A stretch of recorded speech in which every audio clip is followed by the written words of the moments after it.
Hello students, good morning. I will discuss about stem gall of coriander disease. इसका host होता है coriander, जिसका botanical name होता है कोरिएंड्रम सटाइवम। इस डिजीज का स्टेम गॉल डिजीज जो होता है, इसका पैथोजन होता है protomyces macrosporus. Stem gall of coriander is wide spread disease commonly occurring everywhere there the coriandrum is grown. ये stem gall of coriander disease जो है वाइड स्प्रेड डिजीज है। जहाँ पर भी कोरिएंडर ग्रो किया जाता है वहाँ सभी जगहों पर ये डिजीज कॉमनली देखने को मिलता है। This disease becomes severe and cause heavy damage specially when associated with wilt in India. ये डिजीज जो होता है बहुत ज़्यादा इन्फेक्शन डिजीज जो है सेवायर कॉज करता है, डैमेज बहुत अधिक करता है, हैवी डैमेज करता है, हैवी रिडक्शन करता है। जबकि ये विल्ट डिजीज के साथ आता है तब ये डिजीज इंडिया में जो होता है वो हैवी डिस्ट्रक्शन करता है। The state of UP, Bihar, MP etcetera generally experience the damage caused by this disease every year। ये डिजीज जो है यूपी, बिहार, एमपी, यहाँ तक कि कोरिएंडर की जहाँ पर भी ग्रो किया जाता है उन सभी जगहों पर जो होता है ये डिजीज जो है एवरी ईयर जो है ये डिजीज कॉज होती है और हैवी डिस्ट्रक्शन करता है। However Gupta 1954 calculated that the disease bring a mean loss of about 15% in fruit yield when about 23% are infected plant in the field। Gupta ने 1954 में इसका कैलकुलेशन किया था कि जब ये डिजीज़ एक बार जो होती है एपिडेमिक फॉर्म में आती है तो ये जो है लगभग 15% फ्रूट यील्ड को प्रभावित करती है, उसका लॉस करती है। जबकि इन्फेक्टेड प्लांट फील्ड में जो होते हैं 23% हों तब। तो इस तरह से ये डिजीज़ जो होता है हैवी डिस्ट्रक्शन करता है, हैवी डैमेज करता है और लगभग हर साल ये कोरिएंडर की फसल को ख़राब करता है, उसके फ्रूट यील्डिंग को प्रभावित करता है। इसके डिजीज़ के जो सिम्टम्स आते हैं इसके लीफ पर, ट्विग पर, सभी जगहों पर आते हैं। तो ये जो मेनली जो होता है इसका सिम्टम जो होता है स्टेम पर, लीफ स्टॉक्स पर, लीफ पेडंकिल पर, लीफ बेन्स पर एंड फ्रूट पर, इन सभी पर जो होता है इसके सिम्टम्स आते हैं। ये डिजीज़ का मेन सिम्टम्स होता है ट्यूमर लाइक गाल का बन जाना, जैसे कि ये फिगर में दिखाई दे रहा है। ट्यूमर लाइक गाल लीफ, स्टेम, पेडंकिल सब पर जो है इसके जो होता है, लीफ बेन पर, फ्रूट पर, सब पर जो होता है ट्यूमर लाइक स्वेलिंग या गाल्स जो होते हैं बन जाते हैं। सबसे ज़्यादा ये स्टेम पर, लीफ पर बहुत ज़्यादा दिखाई देते हैं। तो इसका मेन सिम्टम जो होता है ट्यूमर लाइक गाल का बन जाना, जो कि stem, leaf stalks, leaf peduncle, leaf vein and fruit, इन सभी जगहों पर जो होते हैं इसके ट्यूमर लाइक गाल्स जो होते हैं ये सिम्टम्स प्रोड्यूस होते हैं। These tumours are at first glassy but later rupture and turn to be rough. शुरू में जो होता है ये गाल्स जो होते हैं ट्यूमर लाइक गाल्स, जो कि लीफ, स्टेम, पेडंकिल, लीफ बेन सभी पर बनता है। ये जो होते हैं ट्यूमर लाइक गाल जो होते हैं ये ग्लासी टाइप के दिखाई देते हैं, बट लेटर स्टेजेज में जो होते हैं ये रप्चर हो जाते हैं और रफ दिखाई देने लगते हैं।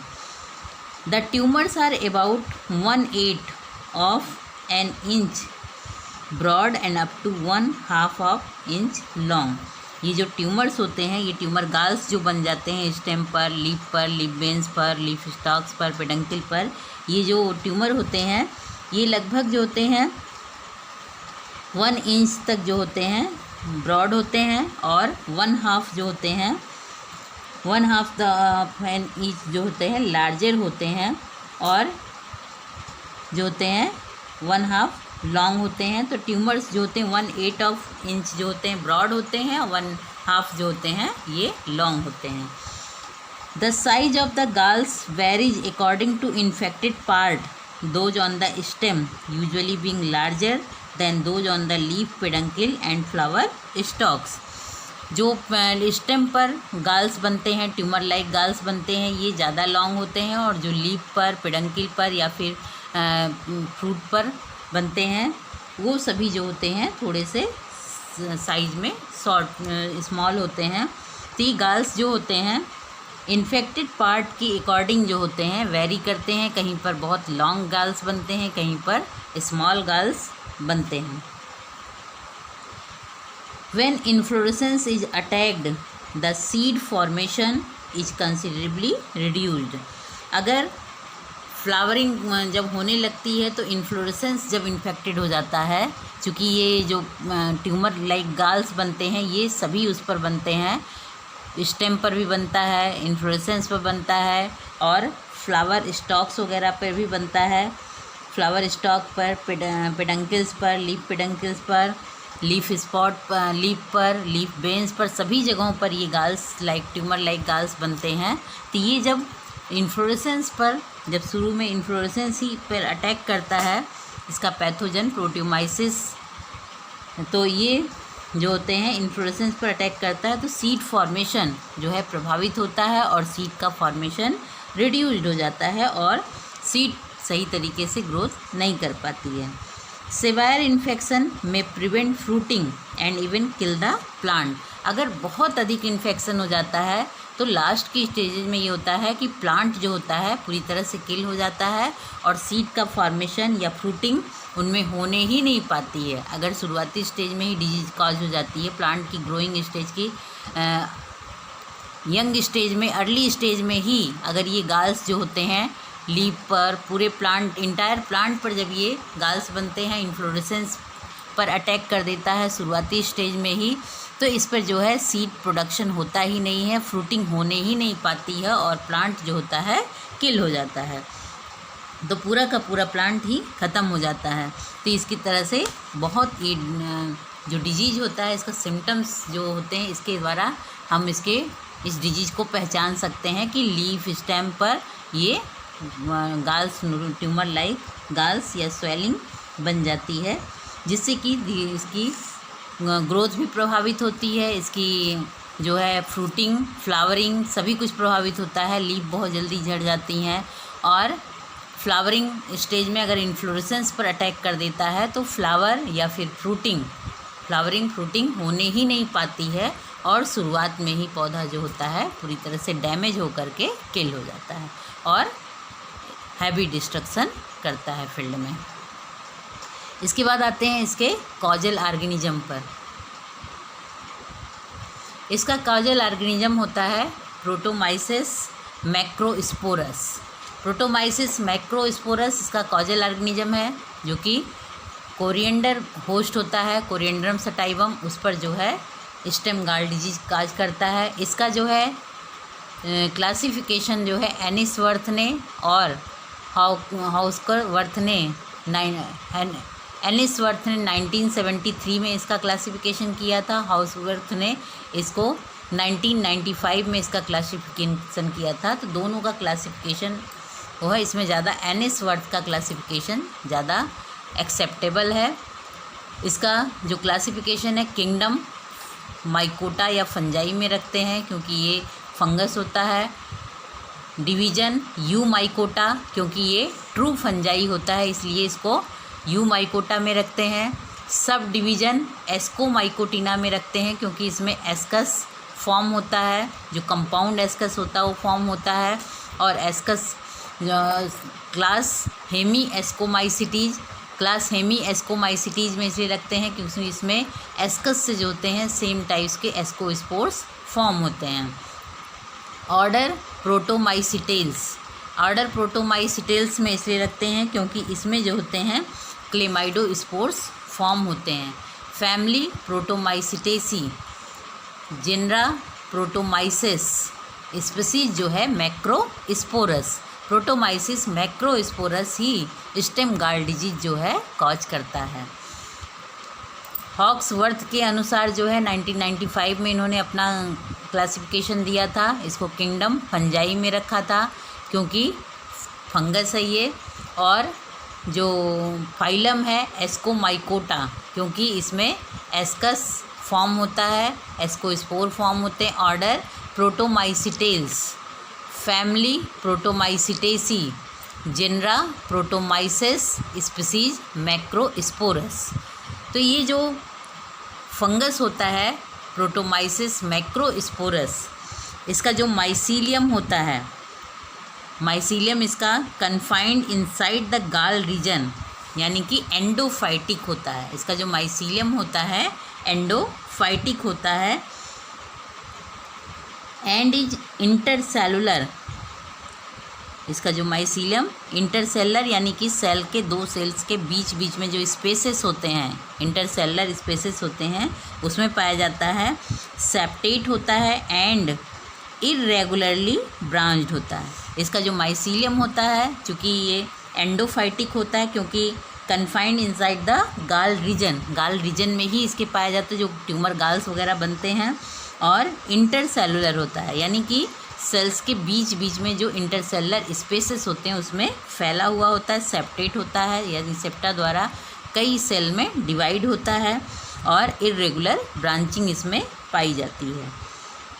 इसमें जो डिप्लॉयड स्टेज होती है कैरियोगैमी की, वो जो है सबस्टेंशियल नहीं होती है life cycle of the pathogen. Pathogen की लाइफ साइकिल में जो डिप्लॉयड स्टेज होती है वो जो होती है कैरियोगैमी की प्रोसेस इसमें नहीं होती है, और ये डिप्लॉयड जो होते हैं ये जो है उसी रूप में डिवाइड होते रहते हैं।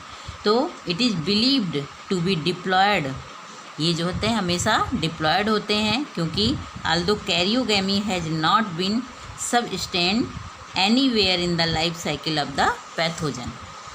After maturity some of the hyphal cells swells become ellipsoidal. जैसे ये सेल्स हैं, इसी जो हाइफल सेल्स होती हैं जो कि जो होती हैं इंटरसेलर होती हैं और सेप्टेट होती हैं, सेप्टा में डिवाइड होती हैं। चूँकि इनमें जो होता है किसी भी स्टेज में जो होता है ये कैरियोगैमी की प्रोसेस जो है लाइफ साइकिल में इनके नहीं पाई जाती है। ये जो सेल्स होती हैं डिप्लॉयड होती हैं। तो डिप्लॉयड सेल्स जो होती हैं इनकी हाइफल ब्रांच के जो टर्मिनल है या इंटरकैलरी जो होते हैं जो है हाइफल सेल्स जो होती हैं स्वेल करती हैं। स्वेल के बाद इलिप्सॉइडल या ग्लोबोज फॉर्म में ये आ जाती हैं और थिक वॉल्ड होती हैं। Cells so transfer represents the resting structures and are identical to chlamydospores in their manner of formation and therefore are referred to as a chlamydospores। ये जो है ब्रांचेज जो होती हैं माइसीलियम की, चूँकि डिप्लॉयड होती हैं और इनकी जो हाइफल सेल्स होती हैं ये जो है स्वेल करती हैं और ग्लोबोज या स्फेरिकल शेप में या इलिप्सॉइडल सेल में के रूप में टर्न हो जाती हैं और थिक वॉल्ड स्ट्रक्चर फॉर्म करती हैं।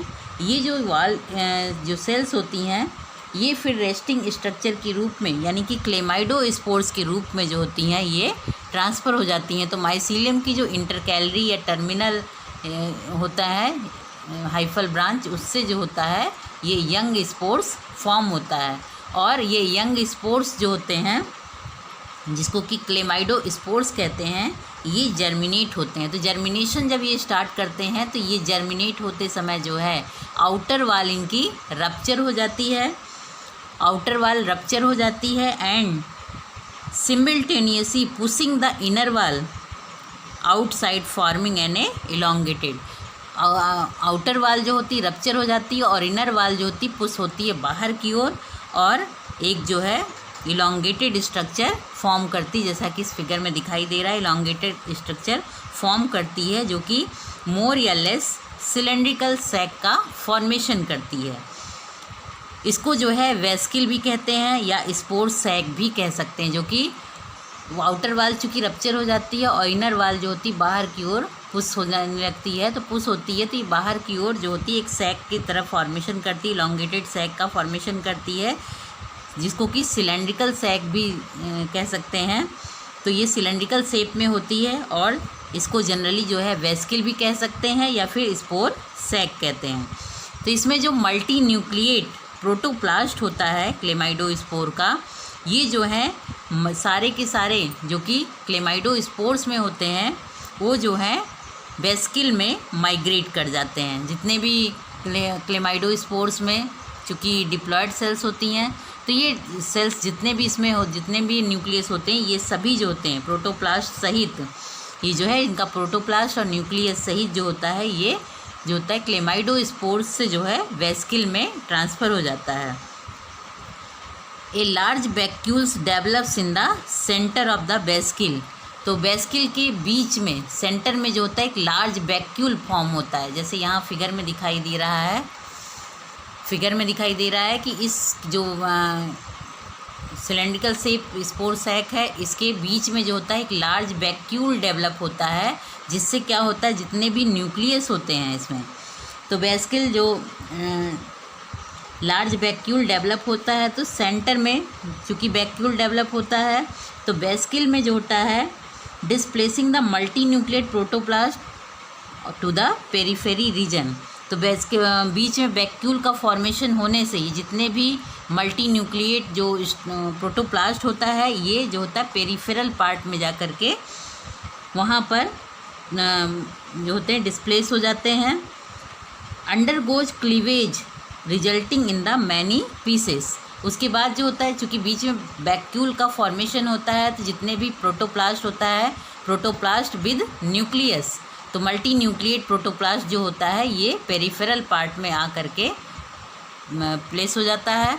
फिर जो होता है इनमें क्लीवेज होता है, क्लीवेज होने से प्रत्येक पार्ट जो है एक एक न्यूक्लियस के साथ जो होता है अलग हो जाता है, जो कि डिप्लॉयड न्यूक्लियस होता है। तो ये न्यूक्लियस जो होता है अलग होने के बाद जो होता है कई जो होता है नेक्ड स्पोर्स के रूप में जो होता है एक एक न्यूक्लियस के साथ ये बाहर आता है। क्लीवेज होने के बाद जो होता है तो ये मैनी पीसेस में डिवाइड हो जाता है, जितने भी इसमें न्यूक्लियस है उतने पीसेस में ये डिवाइड हो जाएगा विद प्रोटोप्लास्ट, और उसके बीच में जो है एक एक डिप्लॉयड न्यूक्लियस के साथ।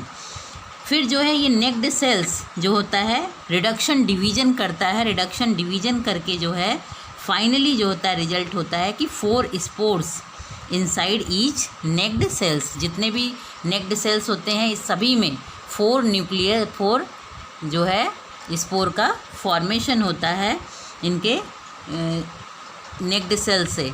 तो ये रिडक्शन डिवीजन द्वारा जो डिप्लॉयड न्यूक्लियस है 4 न्यूक्लियस में डिवाइड होता है, डिवाइड होने के बाद जो होते हैं ये 4 स्पोर बनाते हैं, और फिर ये चारों स्पोर्स जो होते हैं तो the 4 spores form following each reduction division and presumably the equated with a wall less naked ascus, तो ये होता है ये नेक्ड एस्कस कहलाता है, और large number of asci present होते हैं, तो vesicle make the latter to be called compound ascus और एस्कस। ये जो अलग होने के बाद क्लीवेज होने के बाद प्रत्येक नेक्ड सेल्स जो होती है एक एक डिप्लॉयड न्यूक्लियस के साथ क्लीवेज के द्वारा अलग हो करके कई इसमें एस्की, यानी कि ये जो है एक एस्कस को शो करता है एक नेक्ड सेल।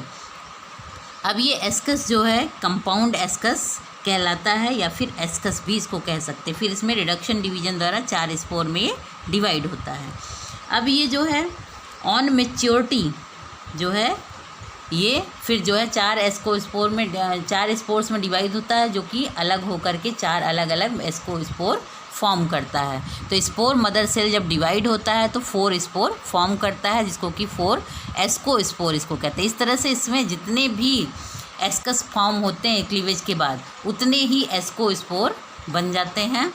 तो ये एस्कोस्पोर्स जो होते हैं मैच्योरिटी पर, these ascospores collect in the centre of vesicle which however burst and release them. Upon liberation, the ascospores may reproduce by budding in yeast-like manner, or they may conjugate in pairs with the one member of each pair continued to the bud. फिर जो ये ascospores जो कि इसमें rupture होने के बाद इसके वेस्किल की वाल जब रप्चर हो जाती है, बर्स्ट हो जाती है, तो जितने भी एस्कस से एस्कोस्पोर फॉर्म होते हैं ये सभी लिबरेट हो जाते हैं, और ये एस्कोस्पोर जो है रिप्रोडक्शन करते हैं, यानी कि या तो एक जो होता है बड बना करके उसके थ्रू, बडिंग के थ्रू इस्ट लाइक मैनर में करते हैं, या फिर जो होते हैं पेयर में ये कंजुगेट होते हैं, कंजुगेशन करके जो होते हैं ये जो हैं with one member of each pair continued to bud. The conjugation cell apparently germinate and form a diploid mycelium that penetrate and enters into the host.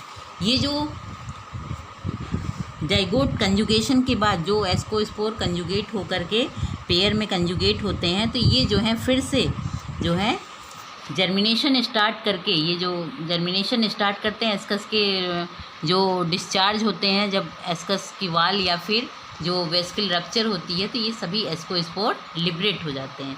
ये एस्कोस्पोर बडिंग के थ्रू या फिर दो एस्कोस्पोर आपस में जो है कंजुगेशन की प्रोसेस द्वारा जो है पेयर में कंजुगेट करते हैं। कंजुगेट होने के बाद फिर जो है ये डिप्लॉयड माइसीलियम फॉर्म करते हैं, और ये डिप्लॉयड माइसीलियम फॉर्म करने के बाद फिर जो है होस्ट को पेनिट्रेट करते हैं और होस्ट के अंदर एंटर कर जाते हैं और फिर से नया इन्फेक्शन कॉज करते हैं। तो ये जो है इसके कॉजल ऑर्गेनिज्म यानी प्रोटोमाइसिस मैक्रोस्पोरस के बारे में जो है इसका इंफॉर्मेशन है कि ये कैसे, इसका क्या स्ट्रक्चर होता है और किस तरीके से ये अपना रिप्रोडक्शन करता है। तो चूँकि एस्कोमाइकोटिना का ये मेंबर होता है, इसलिए जो है ये एस्कस और एस्कोस्पोर फॉर्म करके उस एस्कोस्पोर के थ्रू जो है ये ये जो है फिर से नया इन्फेक्शन हाइफी कॉज करता है। पैथोजन यानी जो है प्रोटोमाइसिस मैक्रोस्पोरस की डिजीज साइकिल, चूँकि ये पैथोजन जो होता है एस्कोमाइकोटिना का पैथोजन होता है और ये जो है क्लेमाइडोस्पोर्स प्रोड्यूस करता है। तो इसका पैथोजन जो होता है पेरिनेशन जो होता है ये क्लेमाइडोस्पोर के रूप में ही करता है। The pathogen perennates in soil by means of its resting spores. The chlamydospores produce during primary infection cycle of previous growing season.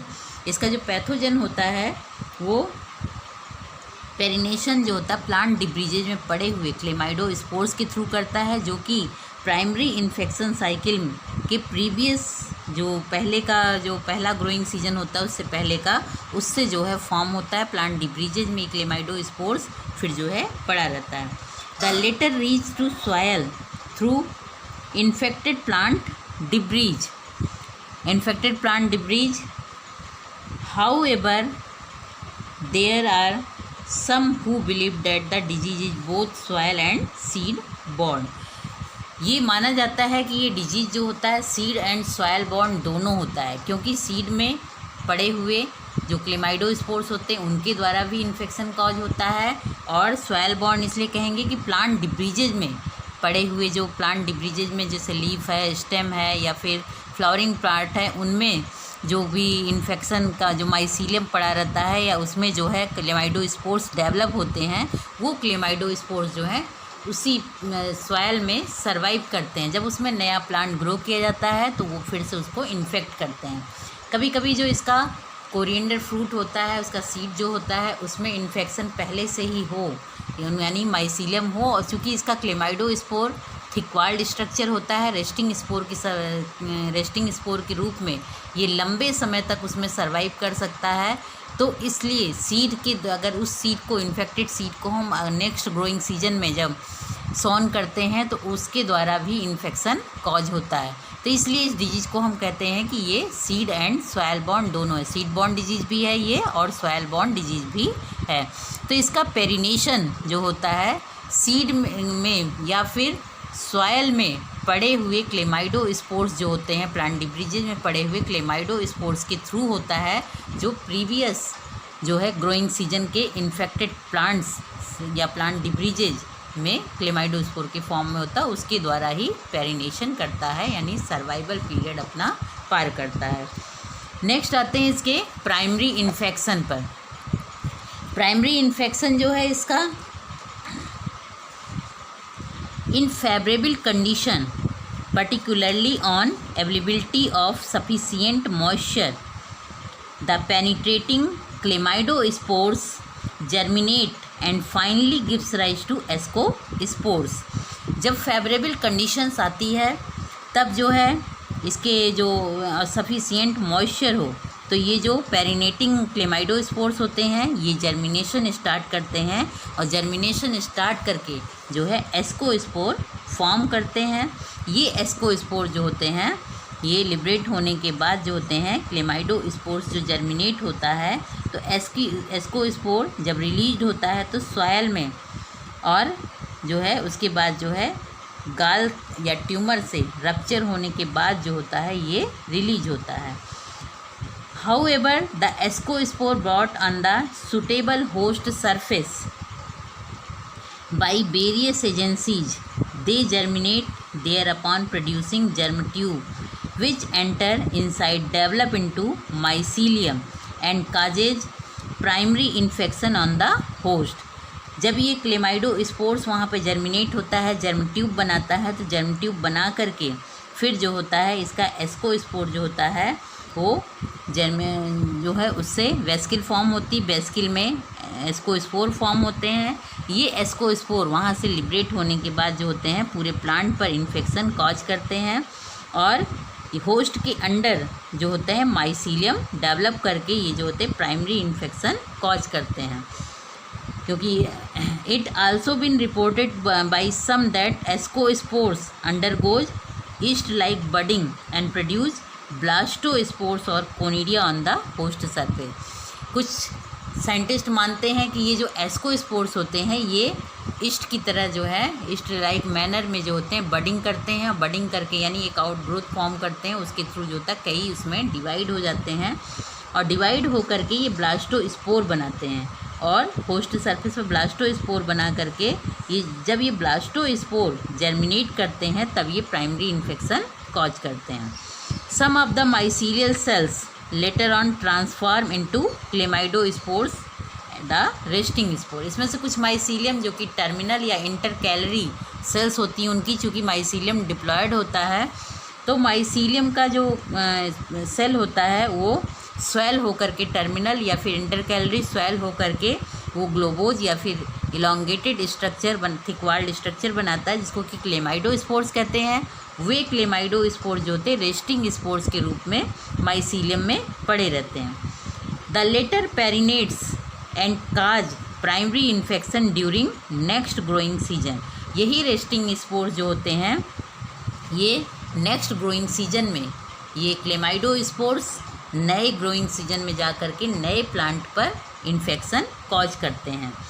इसका जो है there is no secondary infection cycle reported to take place during the life of this disease. इसकी life cycle में pathogen की जो life cycle होती है ये जो होता है सेकेंडरी इन्फेक्शन साइकिल नहीं चलाता है क्योंकि जो भी इन्फेक्शन होता है सीड में पड़े हुए क्लेमाइडोस्पोर्स के थ्रू या फिर प्लांट डिब्रीजेज में पड़े हुए सॉयल में पड़े हुए प्लांट डिब्रीजेज में पड़े हुए क्लेमाइडोस्पोर्स के थ्रू होता है। इसलिए इसकी secondary cycle infection cycle report नहीं की गई है बल्कि फील्ड का प्रत्येक पौधा जो होता है वो सॉयल में पड़े हुए क्लेमाइडोस्पोर्स या फिर जो होता है सीड में पड़े हुए क्लेमाइडोस्पोर्स या माइसीलियम के थ्रू ही जो होता है इन्फेक्शन कॉज करता है। तो इसकी प्राइमरी इन्फेक्शन साइकिल से ही हैवी डिस्ट्रक्शन प्लांट को होता है। इसके बाद आते हैं इसकी प्रीडिस्पोजिंग। इसका जो है प्रीडिस्पोजिंग फैक्टर से पहले इसकी डिजीज साइकिल्स को एक्सप्लेन करते हैं। इसकी डिजीज साइकिल जो है स्टेम गाल ऑफ कोरिएंडर की ये मैंने बताया कि पेरिनेशन जो होता है क्लेमाइडोस्पोर का यानी डॉर्मेंट फेज या पेरिनेशन जो होता है क्लेमाइडोस्पोर का वो प्लांट डिब्रीजेज जो कि सॉयल में प्लांट डिब्रीजेज चाहे स्टेम है, लीफ है या फिर लीफ का पेडंकिल है या फिर फ्लावरिंग स्टाक है, कुछ जहाँ पर भी क्लेमाइडोस्पोर्स उसमें प्लांट डिब्रीजेज में प्रेजेंट हो तो वो इन्फेक्टेड प्लांट डिब्रीज जो सॉयल में गिरा हुआ होगा वो क्लेमाइडोस्पोर्स डॉर्मेंट फेज में जो कि पेरिनेशन स्टेज में पड़ा हुआ है सर्वाइवल पीरियड में, जैसे ही ये एक्टिव फेज यानी ग्रोथ में आता है यानी कि वहाँ पर प्लांट डेवलप होने लगता है, नया प्लांट डेवलप होता है तो ये क्लेमाइडोस्पोर्स जो है जर्मिनेशन स्टार्ट करते हैं और जर्मिनेशन स्टार्ट करके जो होते हैं ये जो है ये क्लेमाइडोस्पोर्स का चूँकि आउटर जो वाल होती है वो रप्चर हो जाती है, जो इनर वाल होती है सिलेंड्रिकल शेप जो होता है स्ट्रक्चर फॉर्म करता है, इसको कहते हैं स्पोर सैक या वेस्किल। तो वेस्किल में जो क्लेमाइडोस्पोर्स में जितने भी प्रोटोप्लास्ट होता है विद न्यूक्लियस मल्टी न्यूक्लिएट होता है चूँकि ये, तो ये जो है वेस्किल में ट्रांसफ़र हो जाते हैं। वेस्किल में ट्रांसफ़र होने के बाद जो होता है यहाँ पर जो होते हैं वेस्किल के अंदर जो होता है सेंटर में जो होता है वैक्यूल्स का फॉर्मेशन होता है, जिसकी वजह से जितने भी प्रोटोप्लास्ट विद न्यूक्लियस हैं वो पेरीफेरल पार्ट में चले जाते हैं और पेरीफेरल पार्ट में जा कर के ये जो है एक कंपाउंड एस्कस या सिन एस्कस फॉर्म करते हैं। अब ये कंपाउंड एस्कस जो होता है ये वेस्किल में जितने भी एस्कस होते हैं यानी प्रत्येक वो जो होता है एक एक स्पोर के एक एक न्यूक्लियस के साथ जो होता है कई नेक्ड सेल्स में डिवाइड हो जाते हैं, यानी कि वो कंपाउंड एस्कस कहलाता है। वहाँ पर कई एस्कस जो है प्रेजेंट होते हैं, जितने भी न्यूक्लियस होते हैं उतने एस्कस वहाँ पर फॉर्म हो जाते हैं, तो उसको कंपाउंड एस्कस या सिन एस्कस कहते हैं। फिर इसके एस्कस जो होता है जो नेक्ड सेल्स होती है, प्रत्येक नेक्ड सेल का जो न्यूक्लियस होता है वो डिवाइड होता है, रिडक्शन डिवीजन द्वारा डिवाइड हो करके एक सेल से 4 स्पोर्स फॉर्म होते हैं। इस तरह से जितने सेल वहाँ पर होते हैं उतने से प्रत्येक सेल से 4 स्पोर्स वहाँ पर बनते हैं जो कि एस्कोस्पोर्स होते हैं। ये एस्कोस्पोर जब वेस्किल की वाल जब रप्चर हो जाती, चूँकि इतने एस्कोस्पोर फॉर्म होने की वजह से वो जो होता है वेस्किल की वाल पर जो है प्रेशर पड़ता है, जिसकी वजह से वो वाल रप्चर हो जाती है या स्पोर सैक रप्चर हो जाती है, तब उससे जो है एस्कोस्पोर लिबरेट होते हैं। ये एस्कोस्पोर्स जो होते हैं फिर जर्मिनेशन स्टार्ट कर जब इनको फेवरेबल कंडीशन मिलता है तो ये एस्कोस्पोर जर्मिनेशन स्टार्ट करते हैं और जर्म ट्यूब बना करके फिर नया इन्फेक्शन हाइकिड बना करके ये होस्ट में इन्फेक्शन कॉज करते हैं और होस्ट में जो है अपना माइसीलियम इस्टेब्लिश करते हैं, जो कि माइसीलियम जो है इंटरसेलुलर होता है, सेप्टेट होता है, मल्टी सेप्टेट होता है और बहुत ही इरेगुलर ब्रांचिंग पाई जाती है। तो ये माइसीलियम से फिर जो है प्रोडक्शन होता है क्लेमाइडोस्पोर्स का, जो नेक्स्ट ग्रोइंग सीजन में जा कर के जो है फिर से जो कि सर्वाइवल पीरियड पार करता है, रेस्टिंग स्पोर के रूप में रहता है, नेक्स्ट ग्रोइंग सीजन में फिर से जर्मिनेशन स्टार्ट करके ये साइकिल को फिर से चलाता है। इसमें जो है चूँकि ये सॉयल बॉर्न और सीड बॉर्न डिजीज होता है, इसलिए इसमें जो है क्लेमाइडोस्पोर्स के थ्रू ही इन्फेक्शन साइकिल चलती है। इसमें कभी भी जो होता है इसकी जो स्टेम गाल कोरिएंडर में कभी भी सेकेंडरी इन्फेक्शन साइकिल नहीं चलती, बल्कि प्रत्येक जो प्लांट होता है वो क्लेमाइडोस्पोर्स के थ्रू प्राइमरी इन्फेक्शन साइकिल चलाकर ही जो है डिजीज सेवायर डिजीज इन्फेक्शन कॉज करता है और हैवी रिडक्शन प्लांट की ग्रोथ को करता है और फ्रूट यील्डिंग में हैवी रिडक्शन करता है। जैसा कि गुप्ता ने बताया था कि 23% अगर इन्फेक्टेड प्लांट हैं तो लगभग 15% जो होता है फ्रूट यील्डिंग का लॉस होता है। तो इस तरीके से ये डिजीज जो है हैवी डिस्ट्रक्शन करता है फ्रूट यील्डिंग में। इसके बाद आते हैं इसकी प्रीडिस्पोजिंग फैक्टर्स।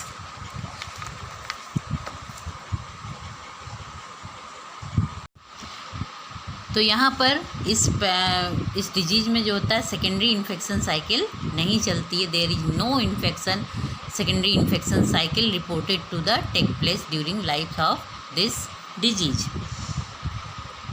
इसकी प्रीडिस्पोजिंग फैक्टर्स यानी वो फैक्टर्स जिसके द्वारा कि डिजीज कॉज होने में हेल्प मिलती है, वो कौन कौन से फैक्टर्स होते हैं।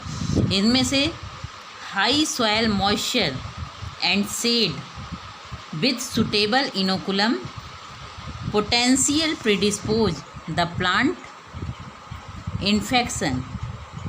to infection and result the severe incidence of disease। यानी कि इसमें जो होता है जब अगर सॉयल मॉइस्चर जो होगा बहुत हाई हो और शेड यानी ठंडा मौसम हो, तब जो है इसका जो इनोकुलम होता है यानी जो पैथोजन का इनोकुलम यानी कि क्लेमाइडोस्पोर या एस्कोस्पोर्स होता है, ये आसानी से जो है प्लांट्स पर डिस्पोज होता है और इन्फेक्शन कॉज करता है, जिससे कि सेवायर इंसिडेंस होता है, डिजीज कॉज होने में ज़्यादा हेल्प मिलती है। It is pH 7.4 which attract maximum infection. जब सॉयल का पीएच जो है 7.4 हो तब जो है वहाँ पर सिवायर इन्फेक्शन कॉज होता है, क्योंकि अधिकतम पीएच पर पैथोजन वहाँ पर अधिक देर वहाँ पर बहुत अच्छे से ग्रो और सर्वाइव कर पाता है। तो इसलिए जो होता है 7.4 पीएच पर जो होता है मैक्सिमम इन्फेक्शन कॉज होता है। The fruit however show maximum infection at pH 7.4 to 8.4। तो 7.4 से जो होता है 8.4। तो जो फ्रूट होता है, चूँकि इसमें मैक्सिमम इन्फेक्शन के लिए जो होता है सॉयल का पीएच अगर 7.4 हो तो ये मैक्सिमम इन्फेक्शन कॉज करता है। और फ्रूट में इन्फेक्शन के लिए जो होता है पीएच की वैल्यू जो होता है सॉयल पीएच की वैल्यू 7.4 से 8.4 तक अगर पीएच की वैल्यू हो तो फ्रूट में इन्फेक्शन मैक्सिमम होता है, यानी कि फ्रूट बहुत तेज़ी से इन्फेक्टेड होता है और आसानी से डिजीज़ कॉज हो जाती है। तो इसके प्रीडिस्पोजिंग फैक्टर में हाई सॉयल मॉइस्चर और बहुत अच्छी शेडिंग हो तो इनोकुलम जो होता है आसानी से जो है प्रीडिस्पोज होकर के प्लांट में सिवायर इन्फेक्शन कॉज करता है। और इन्फेक्शन के लिए जो होता है पीएच की वैल्यू अगर सॉयल पीएच की जो होता है 7.4 तक हो तो मैक्सिमम इन्फेक्शन कॉज करता है। और फ्रूट में इन्फेक्शन के लिए जो होता है सॉयल का पीएच अगर 7.4 से लेकर 8.4 तक हो तो जो है वहाँ पर फ्रूट में सिवायर इन्फेक्शन कॉज होता है और तेज़ी से इन्फेक्शन होता है, मैक्सिमम इन्फेक्शन होता है। तो ये इसके प्रीडिस्पोजिंग फैक्टर हैं high soil moisture, high pH and shade.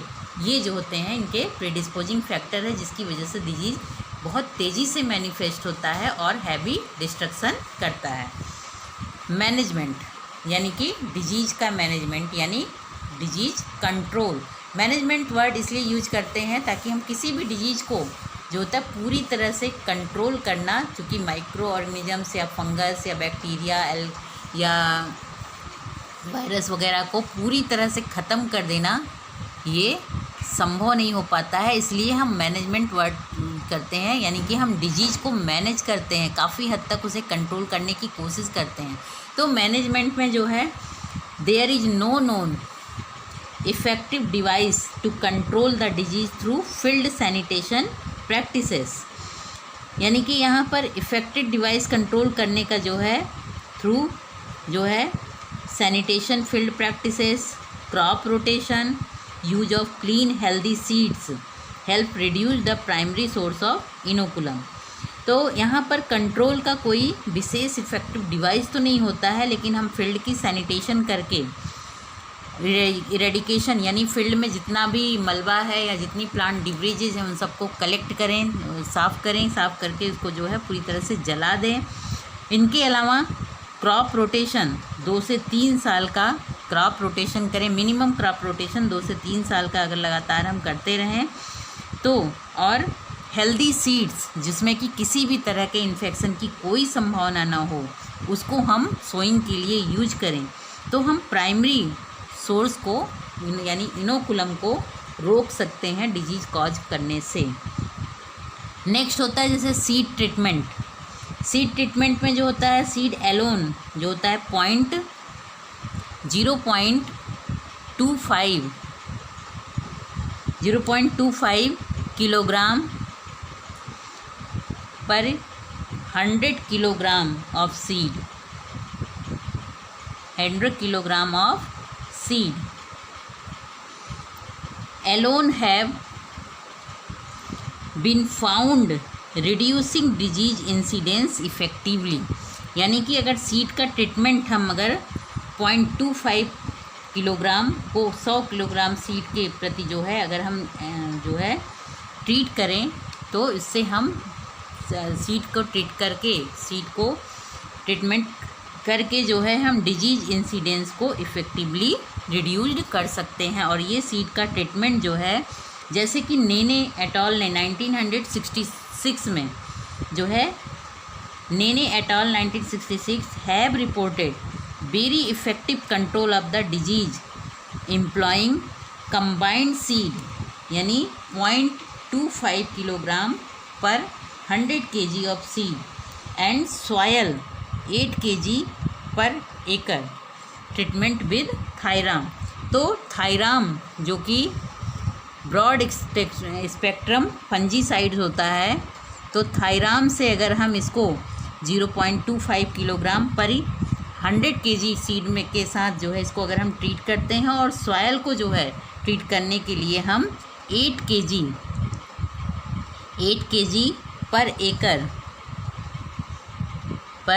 एकड़ अगर हम थायराम का यूज करें, थायराम ब्रॉड स्पेक्ट्रम फंजीसाइड है, अगर इस थायराम का यूज करते हैं तो फंजीसाइड जो है ये सीड की ट्रीटमेंट और सॉयल ट्रीटमेंट, चूँकि डिजीज़ जो है सीड एंड सॉयल बॉन्ड दोनों तरह की होती है, तो हम सीड और सॉयल दोनों को ही ट्रीट कर सकते हैं थायराम के थ्रू, जिससे कि जो होता है ना ही सीड द्वारा इन्फेक्शन होगा और ना ही सॉयल के थ्रू इन्फेक्शन कॉज होगा। तो इस डिजीज़ को हम इसके थ्रू यानी सीड का ट्रीटमेंट करके और सॉयल का ट्रीटमेंट करके थायराम के साथ जो होता है हम इसको जो है डिजीज़ को कंट्रोल कर सकते हैं। तो इस तरीके से हम कल्चरल प्रैक्टिसेस में सैनिटेशन, इरेडिकेशन और हेल्दी सीड्स का यूज करके जो होता है इसके प्राइमरी इनोकुलम को डिस्ट्रॉय कर सकते हैं, रोक सकते हैं, और इसके अलावा सीड का ट्रीटमेंट और सॉयल का ट्रीटमेंट थायराम के साथ करके जो है हम इसको डिजीज़ को रोक सकते हैं।